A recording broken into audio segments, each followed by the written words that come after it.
Hi friends, welcome to N Vijay channel. Today நம்ம ஒரு இன்ட்ரெஸ்டிங்கான ஸ்டோரி பார்க்க போகிறோம். ஒருவர் என்ன பண்ணுறாரு அப்படின்னா, தன்னோட விலை உயர்ந்த ஒரு காரை தன்னோட வீட்டுக்கு முன்னாடி நிறுத்தியிருக்காரு. அந்த வழியாக ஒரு தெருநாய் போயிட்டுருக்கு. அந்த தெருநாய் அந்த கார் மேலே சிறுநீர் கழிச்சிட்டு அது பாட்டு போகுது.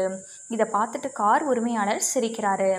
இதெல்லாம் கவனிச்சிட்டு இருந்த ஒரு நபர் கேட்குறாரு, ஏன் அந்த நாயை பார்த்து நீங்கள் சிரிக்கிறீங்க அப்படின்னு சொல்லிட்டு கேட்குறாரு. அதுக்கு அந்த கார் உரிமையாளர் சொல்கிறாரு, அந்த நாய் அதோட அறிவுக்கு எட்டின செயலை தான் அது செய்யுது. இந்த காரோட மதிப்பு அது தெரியாது, அதுக்கு சொன்னாலும் புரிய போகிறது கிடையாது அப்படின்னு சிரிச்சிட்டே சொல்கிறாரு.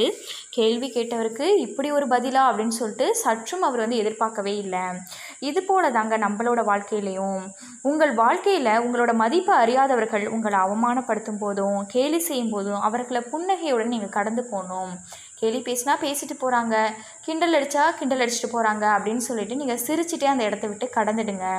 உங்கள் கடமை எதுவோ அதை செய்யுங்கள். நீங்கள் சொல் செயல் வீரராக இருங்கள், அவர்களை கண்டு கொள்ளாதீர்கள். இதுதான் இந்த கதையிலேருந்து நம்ம அறிந்து கொள்ள வேண்டிய முக்கியமான விஷயம்.